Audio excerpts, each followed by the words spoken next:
What's up, people? What it be, what it do? It's the Boyos back with another legit movie review.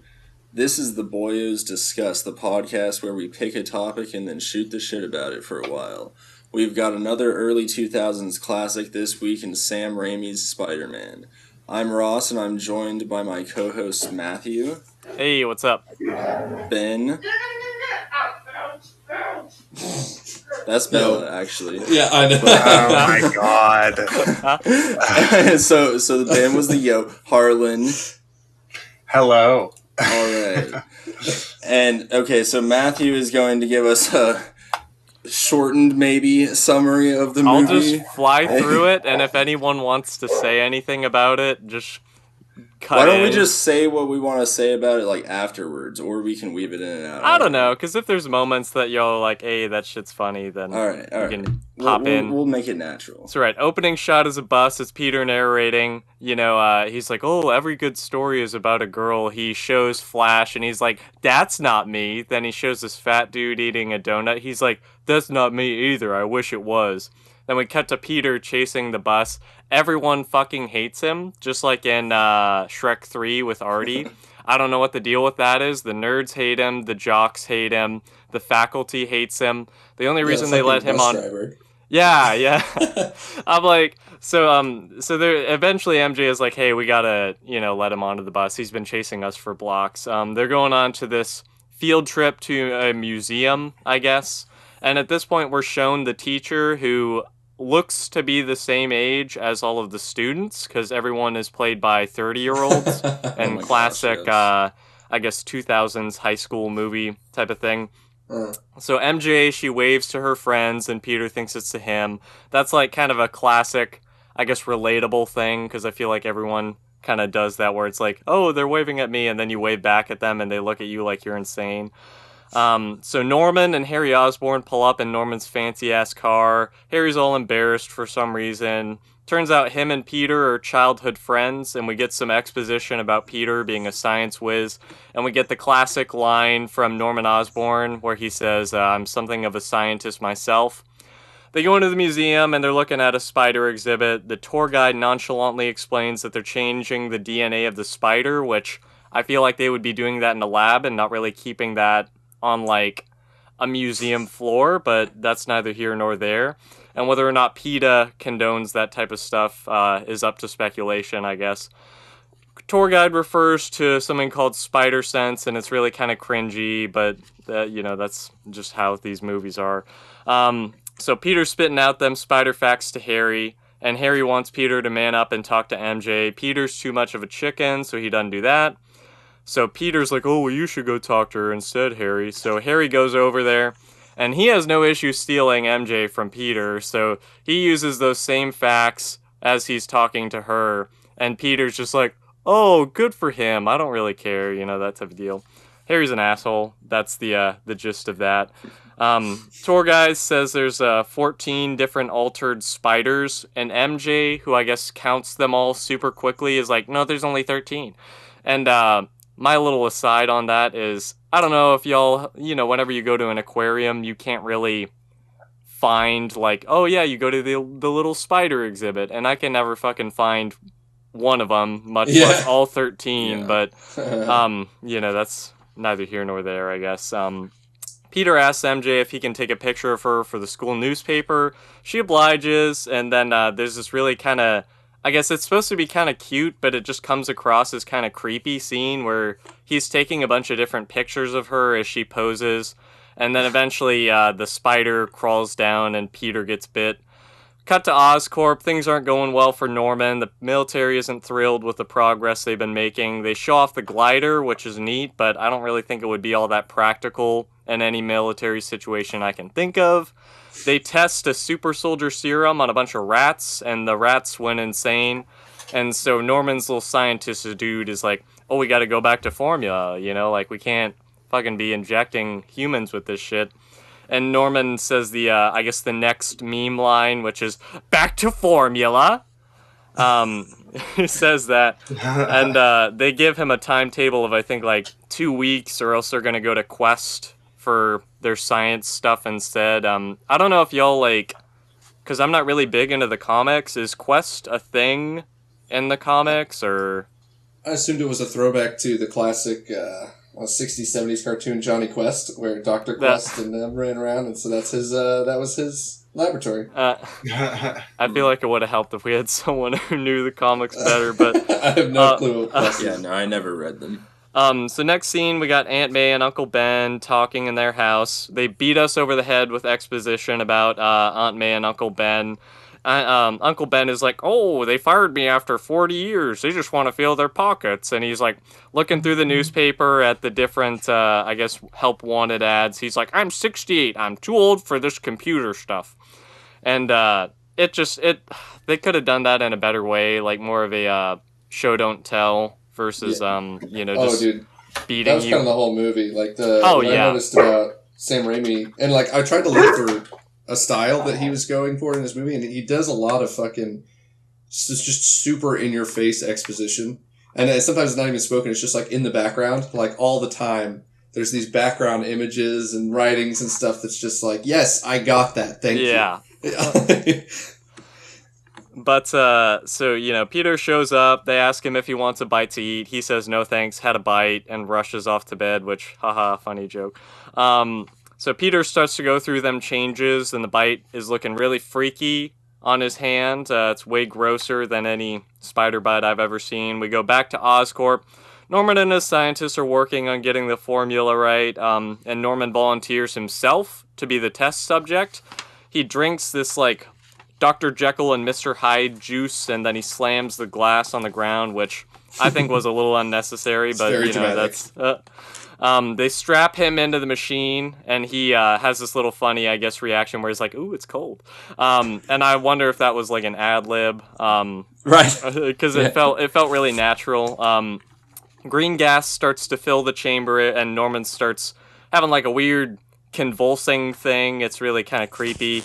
And his heart rate flatlines, so the scientist goes in to help him.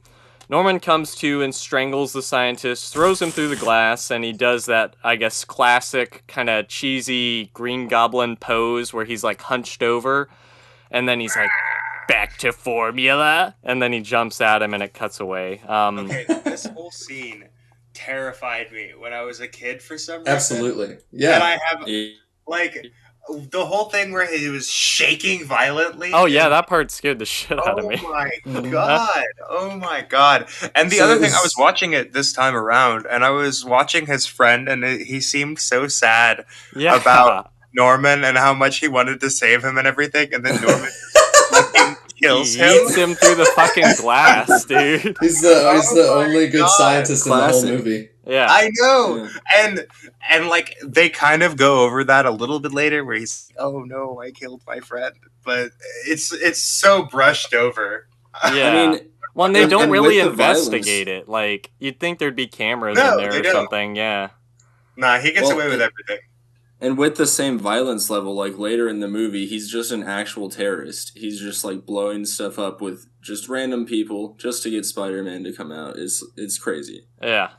But we'll go into this more, but it's interesting that you said he's like a terrorist, and I got that too. There's a lot of like terrorists and hoo-ah like America, and it's like totally makes sense right after 9/11 in New York City. So that I felt like that influenced the movie a lot. Like it did. But back to the plot.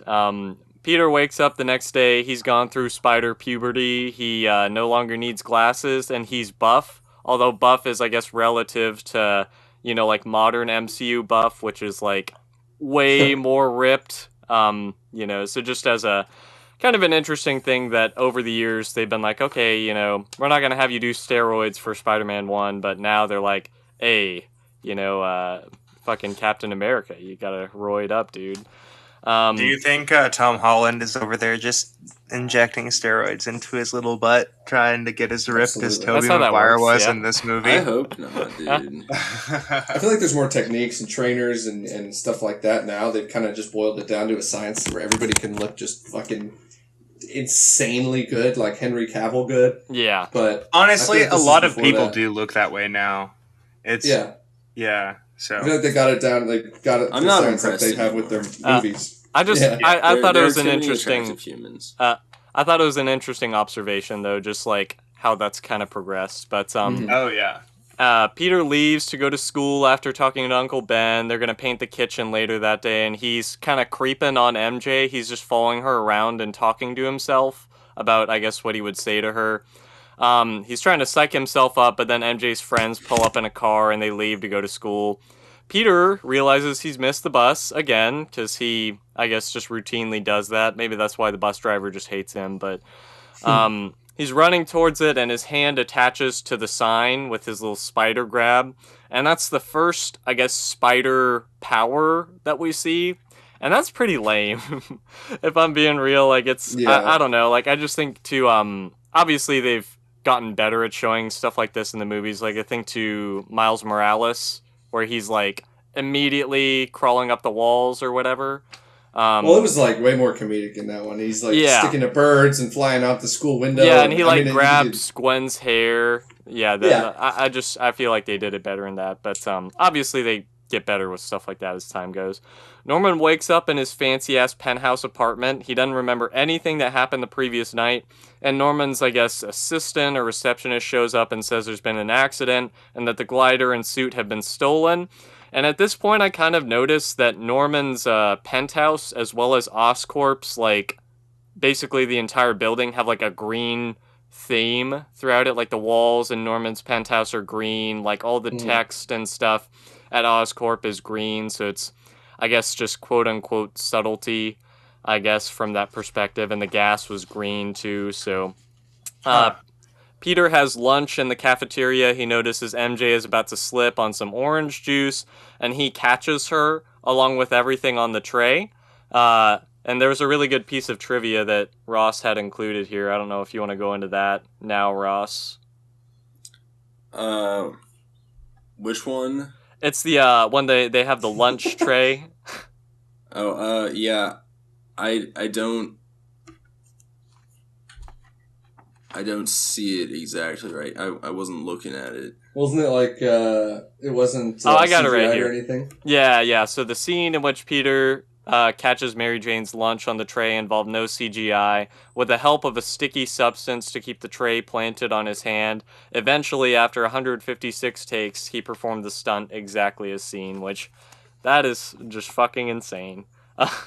Tobey Maguire's got the moves, baby. Yeah. And honestly, 156 times is not that many tries. I don't know, dude. That's a lot, because that's a lot of, like, okay, cut. There's a lot of people that are involved in doing that scene over and over and over and over and over again. So I'm just imagining Toby like, Sam, please, can we do a different scene? He's like, motherfucker, we'll just stay here all night till you can catch that train. Run it again! Yeah. It's like Stanley Kubrick on The Shining. He's like, motherfucker! Psyching them out. Yeah. Oh, God. So he catches that, and then he just kind of stares at her creepily and doesn't say anything. It's really awkward. So Peter, he throws a tray of food at Flash. The webbing comes out of his hand, which is, I think, unique to this iteration of Spider-Man, because usually they have like a little web shooter mechanism type of deal, and there's like web fluid that they make, but it actually comes out from him, which is a little weird. But so yeah, the tray like follows him to the door, and Flash is like, oh, I'm gonna beat the shit out of this guy now. So they fight for a little bit. Peter does some really cool flips, and there's like a slow-mo kind of like Matrix thing where he's dodging Flash's punches. And then eventually... This fight was actually really, really cool. And I think it's cool as well, yeah. Yeah, and like the whole thing was just super well choreographed, and like I thought it was kind of a cool way to introduce the spider sense, where it was like they go through and the fly is kind of slowly there, where it's kind of everything all at once rather than pinpointed exactly. I think that's kind of cool. I don't know. I thought it was one of the better ways that they've ever shown the spider sense in a Spider-Man movie. Yeah, I'll agree with that for sure. Yeah. And it ends with Peter punching Flash across the fucking hallway. Yeah. To which the only like response that people really have to that is they're just like, oh, he's a freak. Eh. And it's like, if somebody did that at a fucking high school, like, yeah, that's punching them halfway across the building, it's like, dude, what the fuck? For some reason, I remember, like, them going, like, there was, like, a scene, and there's, like, a guitar riff that's like, and everybody's super happy about Peter getting through this fight with Flash or something. But I remembered it completely wrong. I was completely shocked. Yeah, after that, so Peter, I guess he skips school after that fight, and he wants to test out his powers, so he starts to do, like, wall climbing and roof jumping, and the CG doesn't look really good. I think part of that is because they wanted him outside of the suit for those scenes, and it's very clearly, like, not even a green screen with, like, a sideways wall that they built. They just, like, plastered him onto a computer-generated building, so it doesn't look very good, but Peter decides he's gonna shoot out some web, and he's trying to figure out the different ways to do it. We get some little references to Superman. He says up, up, and away, and it doesn't do anything. He says Shazam, doesn't do anything. Then he finally does the thing, and he's like, he catches the I guess crane, and he's gonna jump off and take that leap of faith, and he immediately slams into a wall. And I kind of feel like that sums up my thoughts of the movie in a nutshell. Him, like, just face planting like that. You know, it's like, it's kind of exciting, but it's like, we kind of hit a wall, and it's not all that good. But Peter, he goes back to Aunt May and Uncle Ben's house super late. He's missed painting the kitchen, but his uncle is still a G, and he has meatloaf for him in the oven. Peter overhears MJ and her dad arguing. He goes out to take the trash, and MJ and him have a little moment together. And this, I don't know if it's just like a 2000s AAA movie thing or what the deal is, but I feel like the romantic, like, female lead generally, like in this and in Star Wars, kind of saves the chemistry. Like, Kirsten Dunst in this is just a much better actress than Tobey Maguire is an actor. How can you say that? Did you not see the faces he made to her in that scene? He's just making the same goofy-ass face. He has, like, one face for every emotion. I'm gonna play devil's advocate, and I actually kind of like how horrible Tobey Maguire is at, like, kind of acting, because it's hilarious. It makes me believe that he's a very awkward high school kid, and, like, all the weird shit, like when he's taking their picture over and over, and he just, like, doesn't talk or follow. It, like, just, I don't know. I'm like, yeah, I remember being an idiot in high school. Like, just to me, it's just like Hayden Christensen is, like, creepy weird, but we're told that we should be like, oh yeah, they're in love, and then it's similar in this where it's like Tobey Maguire is just kind of a creep, and we're expected to believe that they have, like, any chemistry, whereas I feel like it's really one-sided. And you Kirsten don't think Dunst. He's a total heartthrob? No. You don't think he's, like, the most beautiful man there's ever... That's the peak also, of right if Padme had a very abusive home life and, like, toxic men around her her entire life, you know, and then Anakin was, like, a nice, mild-mannered guy. I believed it. I don't know.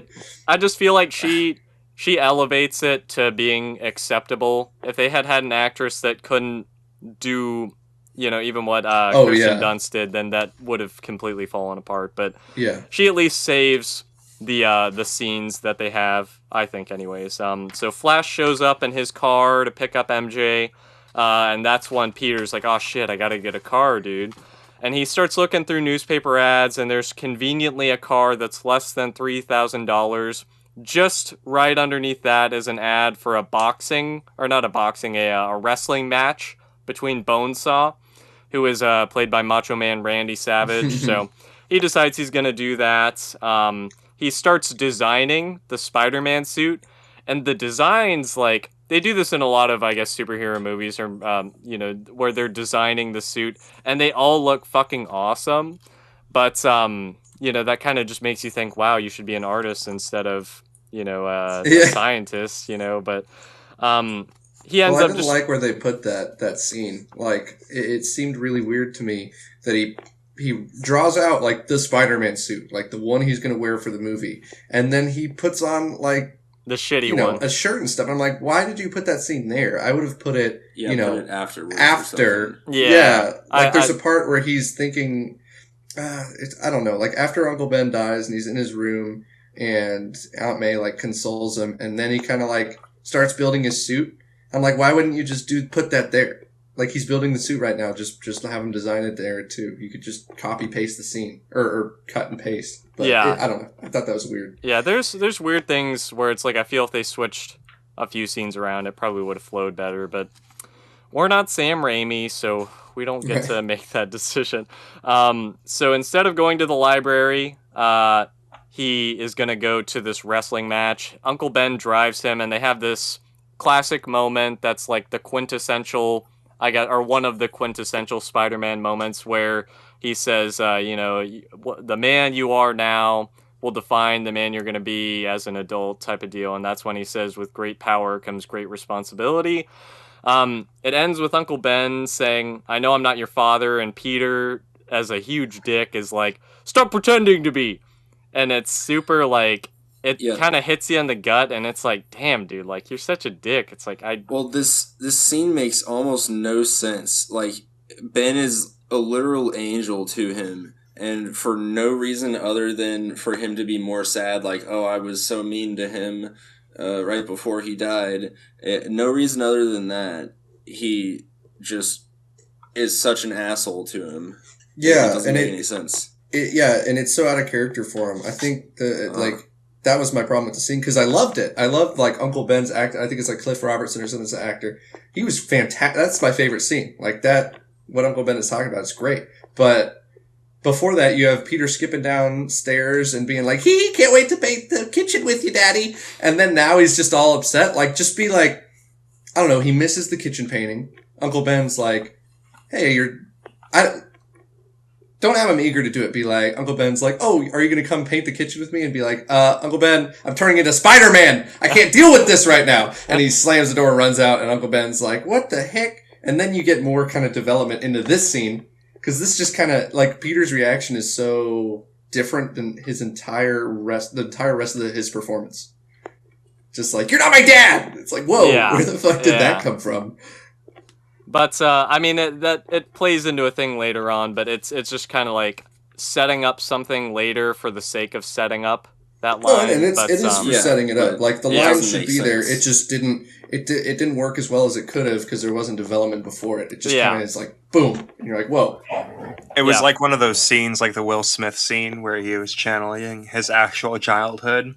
That's what Tobey Maguire was doing, where he was just like, "You're not my dad." You're not my dad. Channeling his inner turmoil.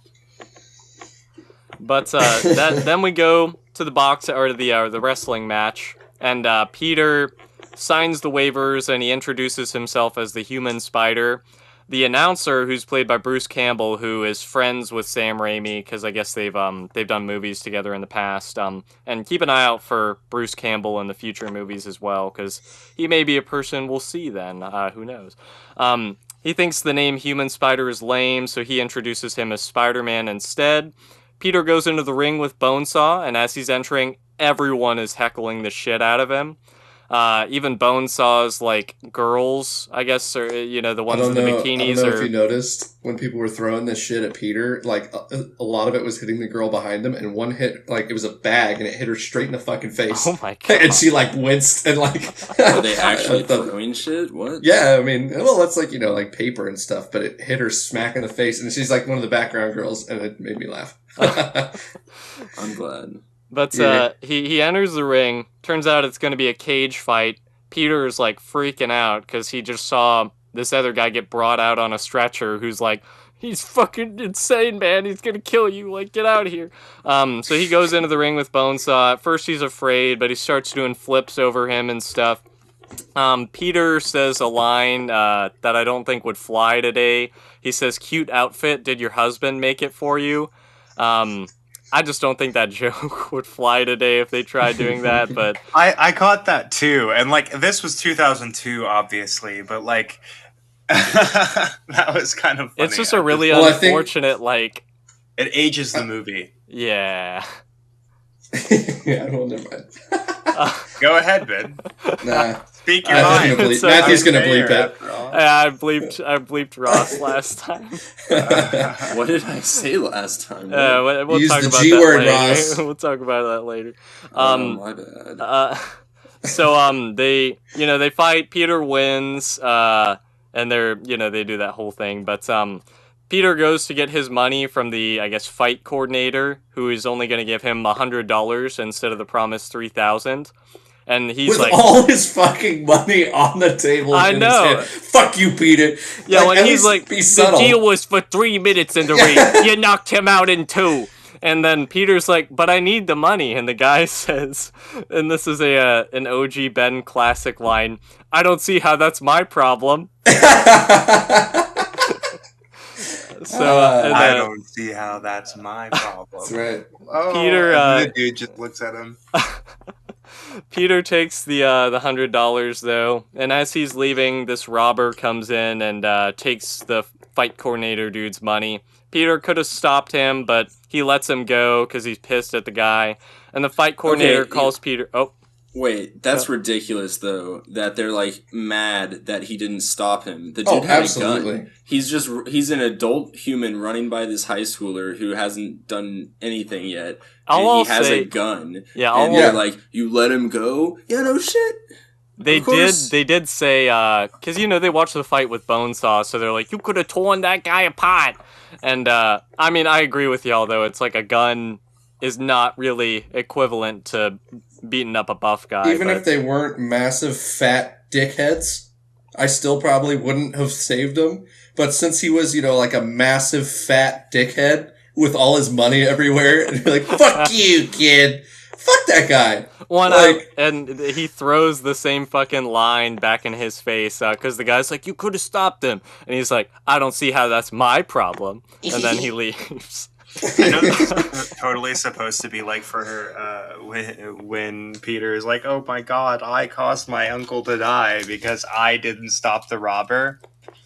But in no way should Harry or should Peter really feel responsible for that. Right. How the fuck should he have known? Yeah. Like... more than that, Ben dying arc is kind of forced. More than that, I don't understand why the robber, makes a beeline from, the seedy wrestling ring to a fucking, the biggest library in New York. Right now you guys aren't criticizing Sam Raimi, you're criticizing Stan Lee. Because, that's literally exactly how it goes down in the comic. Yeah, that's fair, yeah.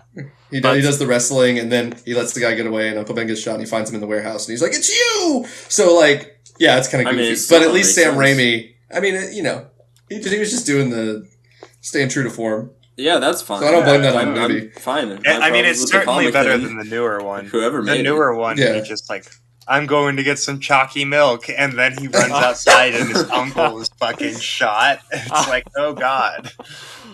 Oh, jeez. That's straight up what happened. Probably a little bit more realistic, to be honest. Yeah, what was Uncle Ben doing out? He was gonna pick Peter up from the library. Why did the dude... Oh, yeah, you're right. He was in the way.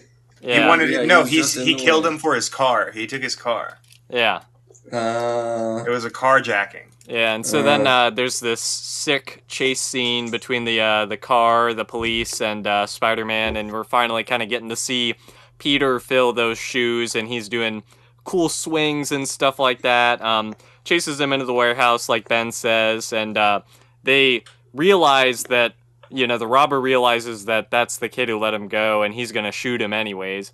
And Peter fucking clocks him through the window and kills him, which is kills him. It's fucking really dark, and I kind of wish that there were more. He felt bad, not bad about it, but I don't know, and that's more of a Superman thing where he's like, oh, I don't kill, Spider-Man. I don't really know if he has that same moral compass or what have you, but I just feel like they could have done more with that. I like that when. As Uncle Ben was dying, they could have done the real hammy, before I die, let me tell you my secret brownie recipe, and like said a whole bunch before he died and stuff. I like that it was just all I could say was Peter's name and then died, like right there, like didn't get to say anything. And I was like, nice, thank you for not being make my eyes roll when somebody dies, because this just happens all the fucking time in movies. But like, there's a lot of this movie is shot reverse shot, where it's like somebody's face reverse shot to the other person's face. And in this scene, it just kind of ruined it for me, because it's like Uncle Ben's died, and you reverse shot to Toby's face, and it's he's sad and he looks sad. Like I'm not gonna bash him for looking that sad, because if somebody I love died in my arms, I'd probably look like a goober. But it's just the reverse shot where it's just like you're watching this guy and you're feeling it and you're like, oh man, he's dying. It's so sad. And then just like, bam, sad Toby. And it's like, oh, it just kind of, it was jarring. I wish it wasn't filmed or it wasn't shot like that in that scene. And that's supposed to be a high schooler's face. Remember that. With his like 30-year-old man stubble that they all have. They're graduating senior. I guess. I didn't have It's the end of their senior year. They look like they're 30, Ben. Flash Thompson looks like he's fucking 35. With his frosted tips. Yeah, oh god. So then we go to Norman as Green Goblin, finally. He's at this quest site, and they're showing off this exosuit that they built. The exosuit looks like shit, let's be honest here. But the military's acting all impressed. Goblin blows it up, rightfully so, because it looked awful. And he kills all the military people in the process. They say that like the military guy, for no reasons, like, oh, I really want to fucking put Osborn out of business, that asshole. And it's like, why? He's making military stuff. He's working on contracts. Why do you want him to go out of business? I don't understand. Because it was just it was random. Yeah. Like, why even say that? He's just like, okay, show me what you got, Quest, and then boom. Why is he like? I mean, we're all in this together. The whole movie kind of seems to have like a middle school boy kind of goggles on it, like looking at it from that kind of perspective, and obviously they wouldn't really think too into it. I don't know. Yeah. The whole thing totally made sense when I was younger, and now looking back at it, it's like there are so many things that just don't make sense, and it's like, oh, it's for the littler people. And that's so it seems like some fat you could trim. And Harlan mentioned being scared as a kid when Osborn was transforming with the gas. I agree. This shit scared the fuck out of me as a kid too. When he flies in, blows the dude, and the guy's like, "Oh Christ!" and gets fucking blown up. I was like, Jesus. The Green Goblin was terrifying. Yeah, horrifying. Where he just terrifies me, and I'll point him out later on. No, I couldn't watch the movie as a kid. Like, I hadn't seen this movie that many times because he scared me so bad. Yeah. What do y'all think of the suit, by the way, the Green Goblin suit? Do you think it's cool? I really fucking like it. But it gets in the way of the movie. You know what I mean? Yeah.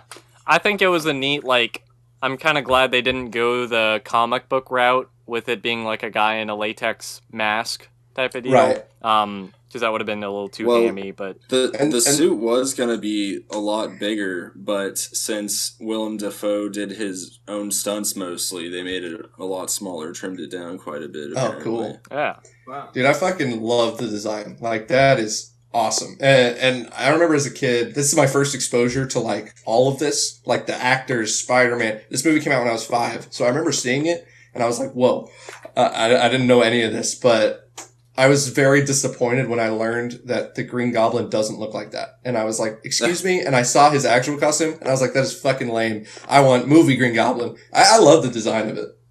Yeah. Yeah. I think it looks really, really cool. And like seeing it throughout the movie where he goes and you can see his mouth actually moving behind the screen a little bit. I think it looks cool. Like, it looks like an actual costume. The yellow eyes and shit. He is menacing as fuck. Like, you put a goofy guy on a glider and he's not going to be menacing. But like, when you make it Willem Dafoe and you make that design as well as you did, and then like when he blows up the wall in Aunt May's house, we'll get there. But like the fire and stuff and the lighting, I'm like, holy shit! Yes, dude, he's a terrorist. Crazy. Yeah, it's crazy. Well, after the whole thing with Quest, Peter and Aunt May, they have a moment together. He tells her that the last thing he said to Uncle Ben was basically throwing what Ben had said back in his face. And Aunt May and him kind of have a moment where she's like, you loved him and he loved you. That's what's important. It's just kind of a sweet moment after that because we had, with all the subtlety of a sledgehammer. I mean, yeah, but I thought it was sweet. And it kind of gets Peter thinking about like, oh shit, well, I need to honor what Uncle Ben said and actually make a cool looking suit instead of the shitty one I had. And then we get our cool crime fighting montage as he's going through New York fighting all these dudes. The New Yorkers, they're a little hammy, but they're like, hey, this Spider-Man guy, I don't know, is he good? Who knows? The bald truck driver who's like, he's a bummer, I hate him, or something. He's Jim Norton, and he's a stand-up comic who's known for saying the most disgusting shit on stage. He's like, it was funny to see him. I was like, what the fuck, is that Jim Norton? he's a nasty person. It's funny. But the next scene, we finally get our introduction of the best character in the entire movie, and that is, of course, J. Jonah Jameson, played by none other than J.K. Simmons, who is perfect for the role. Daily Bugle's been trying to get photos of Spider-Man for weeks. They name drop Eddie Brock as being one of the reporters who's trying to get photos of it. Will he show up in the future? Who knows? But that'll be a story for another day, I guess. They put out an ad for a reward, basically, for pictures of Spider-Man. Cut to Peter in Harry's badass New York apartment. Peter's been fired from his job with Dr. Connors. Again, that's maybe a future reference that we'll see. Who knows?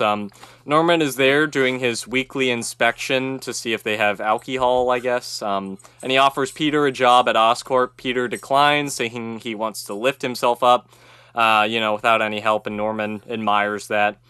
Peter brings some photos of Spider-Man to the Daily Bugle. Jameson says they're all crap, and he offers him $200. Peter doesn't want that. He wants more money, so he's going to leave. Jameson, who needs the pictures, pipes up, and he's like, okay, I'll give you $300 instead. Peter accepts it. He asks him for a job, and Jameson says, no jobs, freelance. You want a job? How about I give you some nice meat instead, some nice Christmas meat? And then he walks out. What does that mean? I think it's like, instead of a job, I'll give you like a little bonus thing, just a little gift. They have okay, so he said 300 and immediately after goes to his friend and says, front page, change everything or change what we had already because this is like so much more important. And he's like, why doesn't Peter be like, okay, wait, I haven't actually made a deal with you. We just kind of said something really fast. Ross, I want more than 300. Because he's J. Jonah Jameson. It's been established that Peter is a little bitch. He never talks to anyone. I will counter that. He negotiated pretty well, I think. Because he was like, $200, now I'll take this. More. And he goes, all right, fine, I'll give you 33% more than you Dude, had. But think about it. Think about it, though. Came back to the table. Who else could have any pictures nearly as good as what Peter could get like that? But they were crap. He has the only thing on the market like that. Superhero bat and has pictures. You're cutting out a little bit, Ross. And that'll immediately fix itself. Tragic. There we go. Yeah. All right. I think he's But who else has that stuff? I mean, yeah, but it's fucking Eddie Brock can't do shit. Yeah. So then we have the little cute scene where the receptionist is gonna give Peter his check, and Peter is just kind of staring at her, and he's like, I'm a photographer, and she's just like, yep. That's real nice.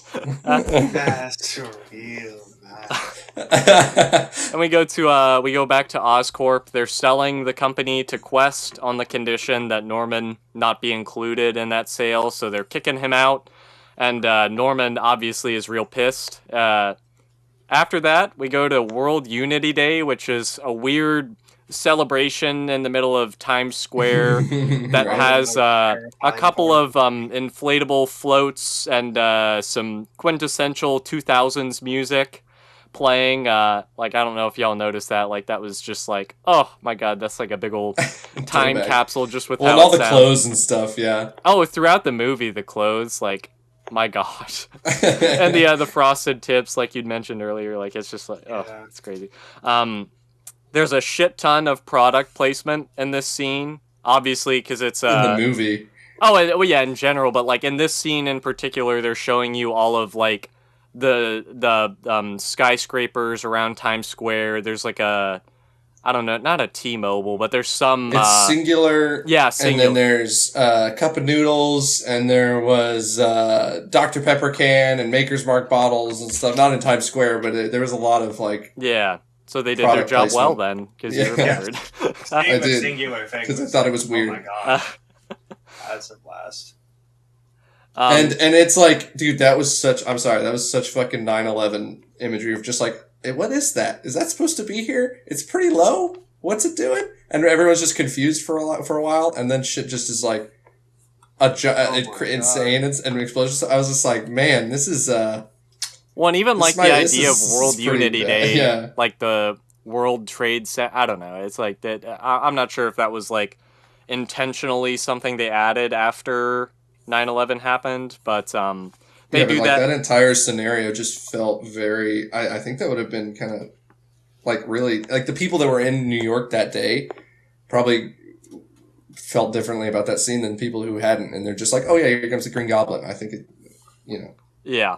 Well, I think that's what it was trying to reach. Yeah, cutting into Goblin showing up. He's terrorizing the people.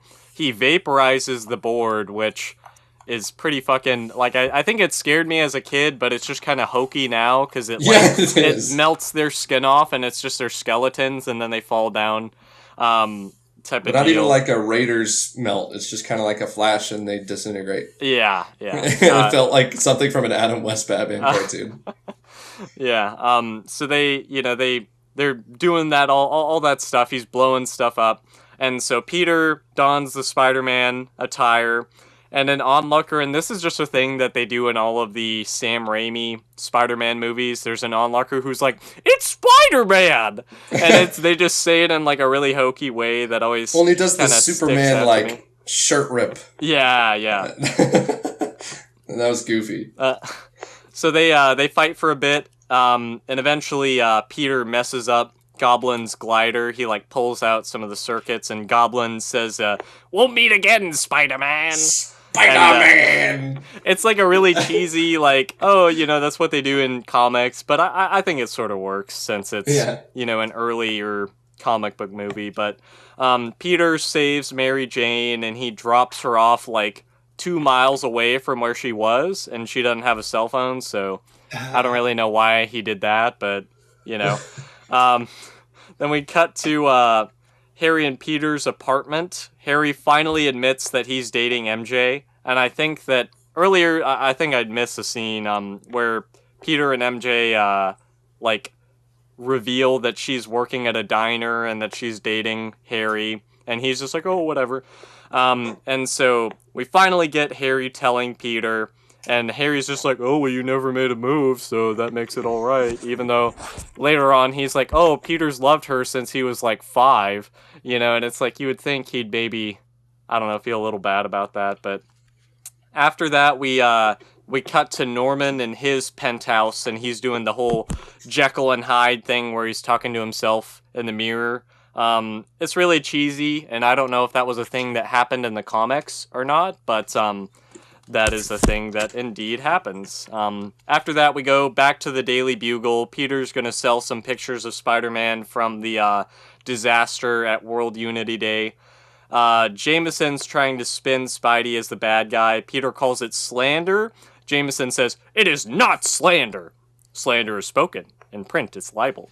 And I think that's one of the best lines in the movie. Goblin shows up as Peter's leaving, and he threatens Jameson. He wants to know who's been taking the pictures of Spider-Man. And Jameson, being the best character in the movie, says they're sent in anonymously so as to not give Peter away. Yeah, what a good guy. I know, right? Like, that's, even though he's a big dick most of the other times, yeah.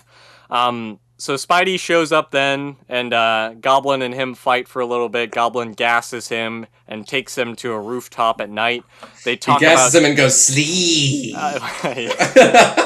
Oh my god, I forgot about that. But they're on the roof talking. Goblin's like, hey, we should team up maybe. We could kill a bunch of people. It could be neat.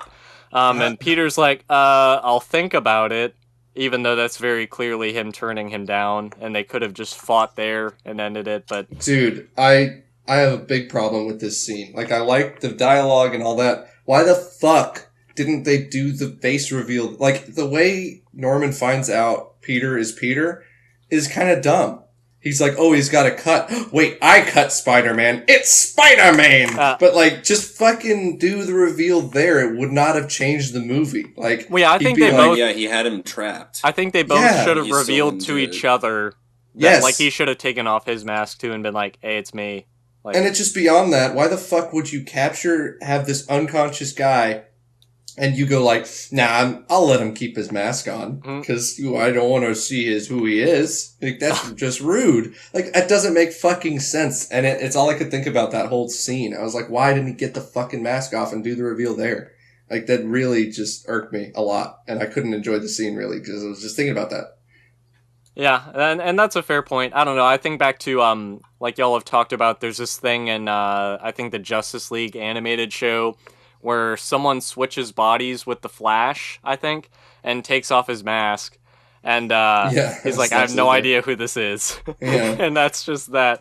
So I don't know. Maybe that was kind of what they were thinking. I just don't know why they waited, because I'd forgotten how the pacing of the movie was and how, like, what happens exactly. So I was waiting for them to tell me why they didn't do the reveal at that scene, and it didn't happen. I was like, why? It baffles me. Yeah. After that, though, we got Peter and MJ talking. She had an audition for a soap opera that went really poorly. They go their separate ways, and it starts pouring rain. And these kind of rapey mugger dudes show up, as they do in New York, I guess, during thunderstorms. With no one else on the streets. Yeah, with no one else on the streets.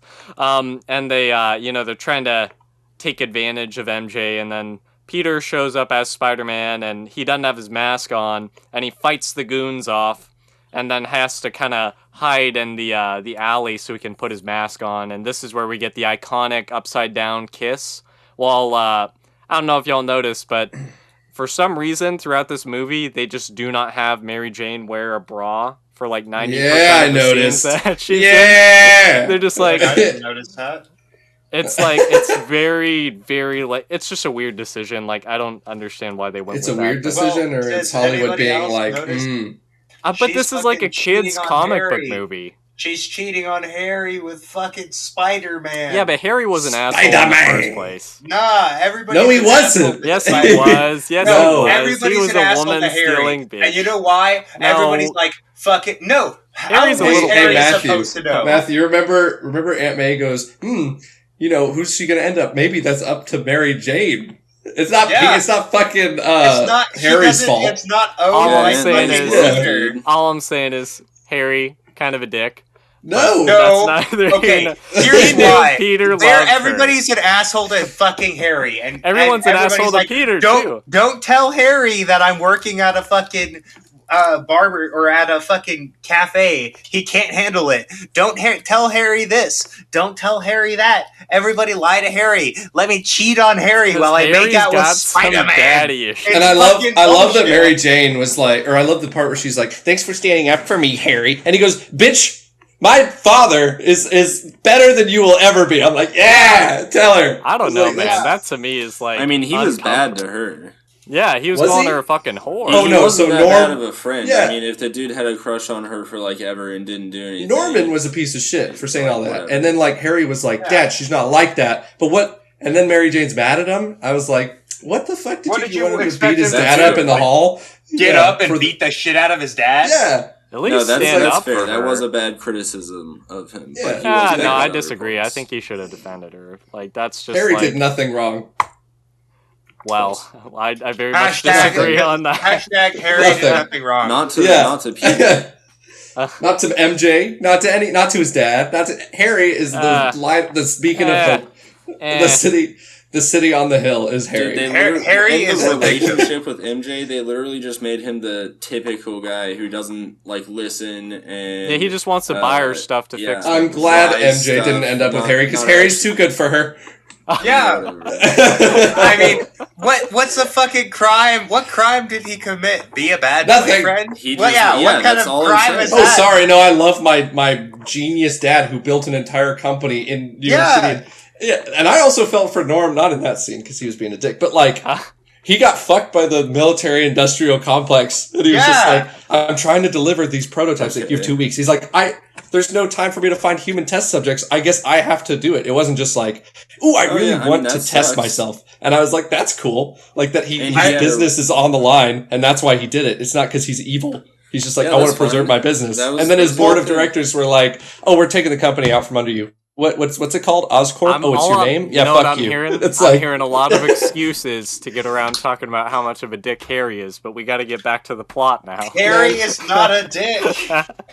Harry is the hero. I just like that Norm. Spider-Man. I related to like I sympathized with him a lot until he was killing people and evil and went full Dr. Jekyll, Mr. Hyde. But I totally saw how he got there. Like I feel like that's how it would have gone down, and I like that a lot. Yeah. That's a fair point. So, after that, we got this big old fire happening on Thanksgiving Day, and who else is going to rescue the people? Not the firefighters just standing around there aimlessly, but fucking Spider-Man, who does not have a fireproof suit. So he goes in, he rescues this little kid, and then they're like, oh shit, someone else is in there, and this cop shows up, and he's like, I gotta take you in, Spidey. And he's like, I'm gonna fucking save this person, and I'm not coming back, so peace. He goes in. Oh, and Find My Baby Lady gave a stirring performance. Like, that was... Oh, it was so overacted. No, it was great. I was like, he's just like, my fucking baby! And it's like, if I was Spider-Man, I would have been like, if anybody finds that baby, actively ignore it. Leave that fucking baby to die. No! You could convince me that lady wandered in off the street and accidentally left her baby on a burning set and was like, ah! And they're like, oh, this is gold. I was like, damn, she's selling that. And the baby was like completely like the blanket wasn't totally even fine. dirty. Totally fine. Yeah. We see Peter go back in and it's like this old lady in a hood. But who is it really? It's Green Goblin! Who would have guessed? And it's really just kind of a cheesy reveal. I think they were trying to make it scary, but it really just isn't. They have a little fight, and Peter gets cut on the arm. That's going to come into play later, as Ben said. So they duke it out, and then they leave.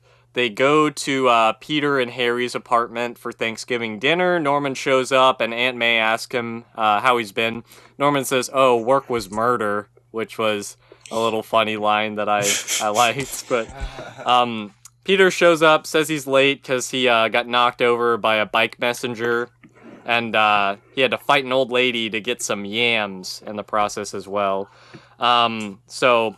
they're sitting around the table, and they're about to say grace, and Norman tries to take a little morsel off the stuffing, I think, and Aunt May smacks his hand, and Norman is very much not pleased by that. Dude, he's like gonna kill her. He gets the fucking knives out, and he's doing that creepy thing where he's like, it's creepy. So this is when it's revealed that Peter has the cut on his arm, and Norman's like, how did you get that cut? And he's like, oh, a fucking bike messenger knocked me over. No, you're Spider-Man! We have that realization from Norman where he immediately knows that it's him. And you're Spider-Man and your girlfriend's a whore! I'm out of here. I kind of wish that they had gone more of a Spider-Man Homecoming route where they realize it's each other and then they are just like, we're still going to do dinner because we care about the people we're with, so we'll do this after that. But obviously they don't do that. Norman runs off. He's insulting MJ. Harry just kind of stands around and is like, yeah, Dad, yeah. And then everyone makes fun of him because he didn't say shit about it. And this is like movie trivia that I see on Reddit all the time. But like Norman's wearing Spider-Man's colors and Peter's wearing the Goblin's colors. Oh, shit. That's cool. Like Norman's got a blue shirt with a red tie, and Peter's got a green shirt with a purple tie. That's cool. Yeah. Yeah. So Gotta have them good references. We Right. cut to Aunt May after Thanksgiving. She's saying, I think it's the Lord's Prayer. Somewhere my Sunday school teacher is rolling in their grave because I don't remember which prayer is which. So she has the. Oh yeah, it was our. Yeah. You're right. It was the Our Father. And so she's saying the prayer over Uncle Ben's picture. And as she's about to say, "Deliver us from evil," Goblin throws a bomb and fucking blows up the house. And so he's gonna basically beat Aunt May up, I guess. And he's like, "Finish the prayer," and she says, "Deliver us from evil." And so Aunt May's in the hospital now. MJ's there watching over her when Peter shows up. MJ admits that she has a thing for Spider-Man, and Peter's like, "Oh, well, I kind of know Spider-Man."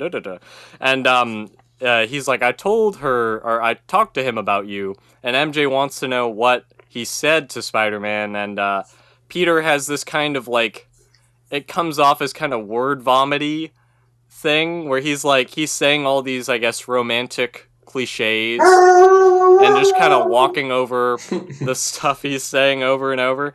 And it goes on for a little longer than it probably needed to, but it's kind of a sweet thing. And eventually him and MJ hold hands, and that's when Harry walks in and he sees them holding hands and he's like, "No!" And he storms out of the building and he goes back to his dad's penthouse and he's talking to him and he's like, "You were right, Dad. MJ's a bitch and da-da-da." And he's like, "Yeah, Peter's loved her since they were kids and da." And Norman's like, "Oh shit, I can use this information to I would my even advantage." say there's no one he loves more. Yeah. It's like very... And he winks at the camera. Right. And then Norman says, "I'm going to rectify certain inequities," which is just a weird line. I don't really know. Not very intimidating. Yeah, it's just weird. I feel like he sat down at his computer after he said that and started doing his taxes. Time to rectify. So Aunt May, she was listening in on Peter and MJ's conversation, and she wants Peter to go for it. He's been all mysterious lately, but he needs to do what makes him happy regardless, and she tells him, "You're not Superman, you know," which I don't know if that means that Superman exists as a comic in this universe, or what the deal with that is, but that's a little Easter egg, I guess. Then we have Peter realizing that the Goblin's going to go after MJ because he's thinking about, like, oh shit, like, who would he go after next now that he knows who I am? And he calls her house, and or her apartment, I guess, and he's, like, leaving a message on her voicemail frantically, and fucking Goblin picks up and he has the great line, "Can Spider-Man come out to play?" And so then that takes us to the finale of the movie, which is the fight on the bridge. MJ wakes up on top of the bridge. She's freaking out, which I would be too, because I don't fuck with heights. There's no guardrails or anything. Goblin gives Peter a choice, either save a trolley full of children or Mary Jane. And in typical, I guess, fashion of the time, it's not really a choice. It's just both of them get saved, and there's no real... But if it was a choice, he would have let those kids fucking die. Yeah. Dives head first after MJ. Not even a hesitation. But, like, I kind of... even if they did that, I kind of wish that when MJ found out it was him, she, like, fucking hates him for it. You know? I feel like... And if this had been, like, a more serious, like, kind of Christopher Nolan Batman type of deal, that would have been what they did, but you know, they don't really go down that route. And likewise, if he had you know, not saved the kids, all of New York would have hated him, and that would have been kind of a cool setup for Spider-Man 2, maybe, with them being like, yeah, fuck that guy, he saved one person instead of a bunch of little kids. But it always bothers me when, like, villains also just don't take opportunities to kill the people they're trying to kill. Yeah, well, like, Goblin's trying to, like, you know, Spider-Man's hanging by a thread or whatever, and the fucking New Yorkers start throwing shit at him, and they're like, "If you mess with one of us, then you mess with all of us," you know, and they're doing that thing. And so he's eventually able to save both of them. He lowers the thing onto this little boat that's waiting for them down, and Norman drags him on his glider, which is I think Peter shot him with web or something, into this like abandoned like brick building, which is really I think is a really cool set piece for the final fight. Yeah. They're fighting in there, and eventually Peter gets the best of him. They're pretty equally matched throughout most of the movie, but finally Peter is able to beat him, and he crushes him with a brick wall, basically. And Norman is like, he finally reveals that it's been him the entire time, and he's like, I'm just an old poor man. Yeah, he's like, Peter, do not hit me. He's like, don't do it. It's like, you're like a son to me. Let me be a father to you. And he like reaches out his hand for Peter to take it. And Peter has that's not what he says. He says something like that. No. I've always been like a father to you. Way worse. Oh yeah. I was always like a father. Yeah, you're right. Yeah. You be a son to me. All right. Yeah. Forcing him. Like, yeah. You're right. Yeah. But that leads into the cool line that Peter says where he's like, I have a father. His name was Ben Parker.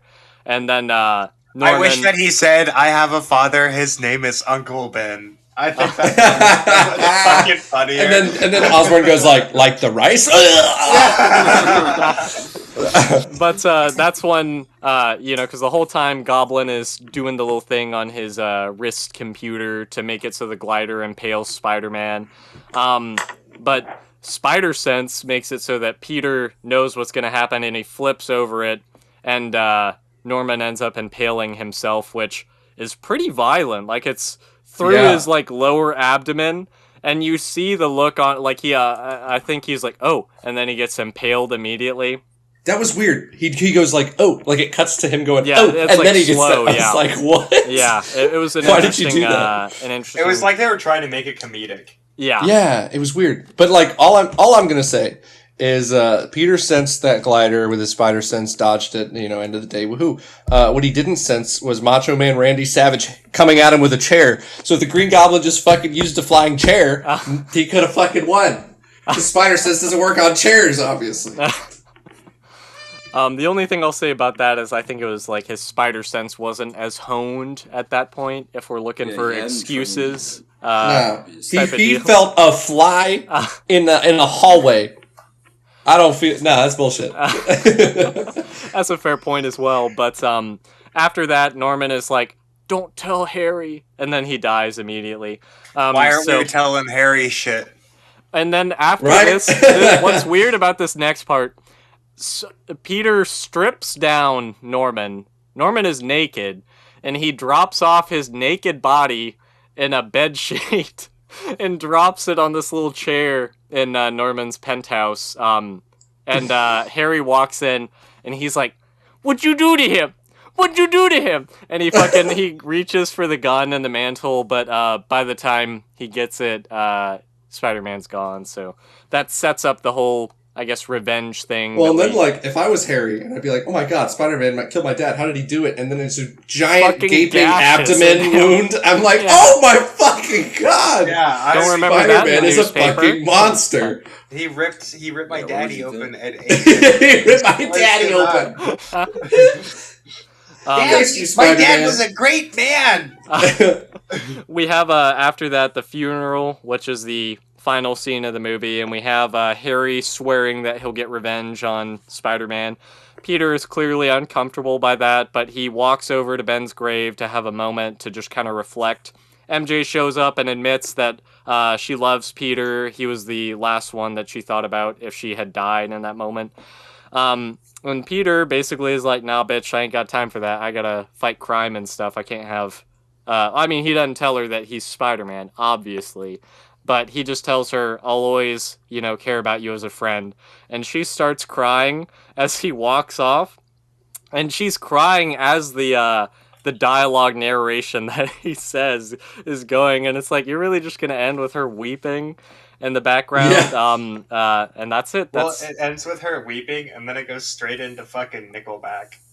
Yeah. Dude, I heard the fucking credits song. It's Hero by someone, and it's about being a hero, yes, but it sounds like some shit Shinedown or something would sing. It's I'm a hero. Yeah. Or so, like, it's like, what the hell? It was and weird. then it's like Spider-Man. Spider-Man. Yeah. That's whatever a spider can. The egg But are actually really good. I'm gonna say the Danny Elfman theme, like it's as good as the Batman stuff, the Superman themes, all that. I feel like it's as iconic, and it makes me upset that Marvel doesn't have any themes I can think of. Like it's just that's the difference. Like there's more just like this didn't feel like it was continuing into some. I don't know. It didn't have the same. Like I like the Marvel movies and I like the whole connecting and everything, but I feel like Marvel movies, the movies feel like episodes, and this movie felt very like movie. Like, this is movie. Yeah. Yeah, for sure. Well, that's it for the plot, Ross. We can transition into whatever you want to do now. I don't know. That kind of covered a lot of it. Yeah. I didn't say, in fact, say all of it. No, but there's like some stuff to talk about. I thought this movie, it really reminded me of Tim Burton's Batman a lot. Like the scenery of like the steams in the streets and it's all dark and like the rapists are running around and shit. And, then the hero comes and saves everybody. And I got the vibe from that, but also like Willem Dafoe, especially in his mirror scene, I felt like he was channeling Jack Nicholson. That's almost like all I could see. Yeah. I can see that for sure. Yeah. Well, just like the way he smirks and like the mirror scene specifically when they're doing, which I really like that reverse shot. I really like the way that one's done, where he's evil in one part of the mirror and good in the, or Dr. Jekyll, Mr. Hyde kind of thing. But he just does the mannerisms of Nicholson, like the smile, the smirk, and the smile, and the evil look, and all this stuff. I was just it was like. That's exactly what he was going for. So I got a lot of it felt like that movie. It felt like the Batman movie. Well, yeah, it felt like they had learned from that, but then I guess kind of going into one of the other topics of conversation, it's like, do we think that this movie, seeing it now, is actually good, or is it just so bad it's good? Is it because of all the memes? My thing is like, if you watch this in like a vacuum and you don't really, I guess, think about the Spider-Man stories that came after, which obviously I think do things better and maybe some things worse as well. If you're watching it in a vacuum, though, I'd say it still is pretty good. Like it's cheesy in a way that the modern, I guess, Marvel movies aren't really cheesy anymore. But if you're in the right mood for it, I definitely would say that it's something that is enjoyable to watch. You know, it's good. I think it's a 4 out of 10. Really? You think it's below average? I do. I think it's a 4 out of 10. I'd say it's like a solid 6 out of 10 or 7 on a good day. If you're like, dude, no, I'd give it a 7 for at least the performances. I don't know, like dude. not specifically from Tobey Maguire, but no, Willem Dafoe and Uncle Ben and Aunt May and Kirsten Dunst. I'm not going to give it a 7. They're all great. I have a boner for William Dafoe, dude. And James Franco's good. I don't know why not. You need James Franco's not was good. Not good in this movie. He's bad. The dialogue was actually pretty shit, and like the acting was mediocre as best. Like if you really think about it, and in a vacuum and as a movie, it's a 4 out of 10.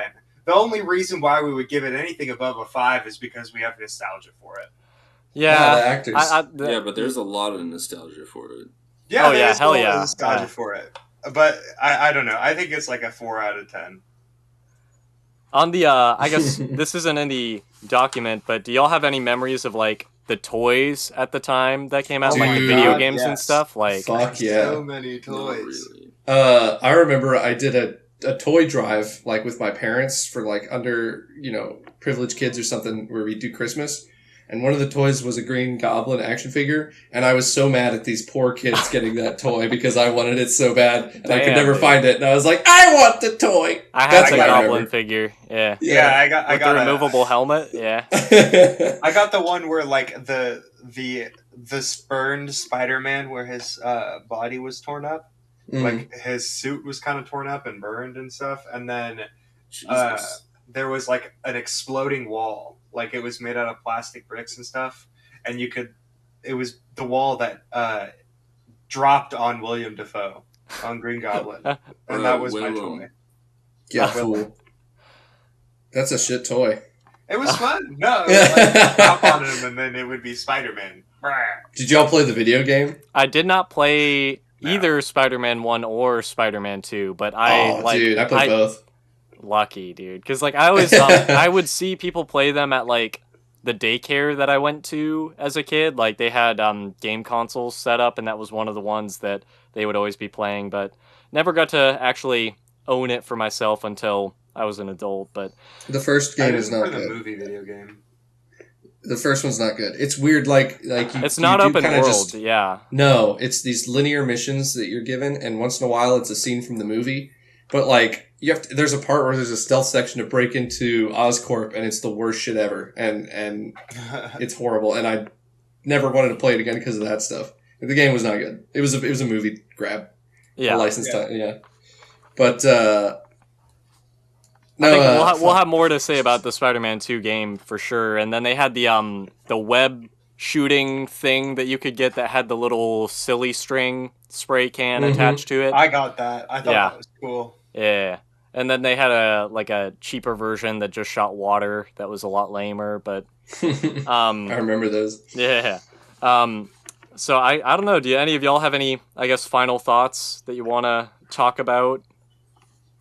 I feel like this movie is a good allegory to like how superhero movies could progress, because this was the awkward shaping period that they like the puberty of superhero movies, where it's like, oh, you're onto something here, and I like what you're doing. I feel like this one was more for little kids than like the newer Marvel movie type stuff. Yeah, I thought this one was straight up propaganda. The reason I'll say I don't agree with you, Ben, is because the Tim Burton Batman movies were like the edgy teenager thing.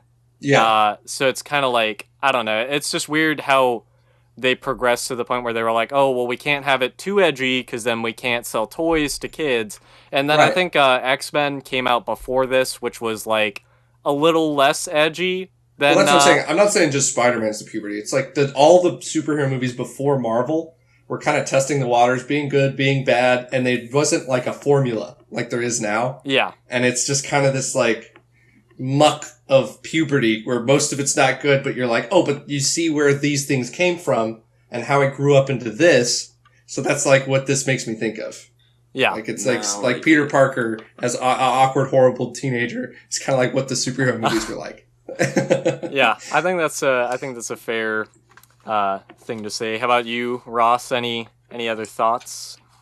Oh no, that was it. Really, just it seems like it's more for younger people. How about you, Harlan? I think this one very much feels like what America wanted and needed after 9/11. Like, yeah, you're 100% right. Like, the entire thing was just so much. I mean, they literally changed New York things is the in the best movie. city, and we gotta be back for our boys, and like all of this stuff. And the cops are like not seen as bad or good. They're trying to collect Spider-Man, but they're not being really aggressive about it, and they actually kind of get along together. It's really interesting to see the way that they behave, and it seems almost like, I don't know, pushing kids towards that idea of, you know, America's great and we need to get back to the normal kind of deal. Well, yeah, to allude to what Ross was saying, I don't know if you want to read that bit of trivia, Ross, about the posters. Yeah, so there were original movie posters for the movie showed like, I think it was a close-up of Spider-Man's face, and in his eye you could see the Twin Towers, and then 9/11 happened, and they like tried as hard as they could to get them all back, but there's still some out there. Yeah, I mean that's kind of, you know, just throughout the entire thing, just very like adding stuff in, maybe with the New Yorkers being like, oh, if you hurt one of us, then you hurt all of us type of deal. That's like kind of a really big, I guess, thought that people had around that time. But I guess we're going to wrap things up. Anyone got anything to plug? Follow me on Twitch at twitch.tv/lharlito. I will stream one day. How about you, Ben? Nope. Ross, anything? Nah. I guess the only thing I got is check out Hey Ocarina. I'm trying to do a lot more on the channel. This will be there, obviously, but there's also like gameplay and stuff like that. So anyways, guys, thanks for listening and watching. We'll see you next time when we watch Spider-Man 2.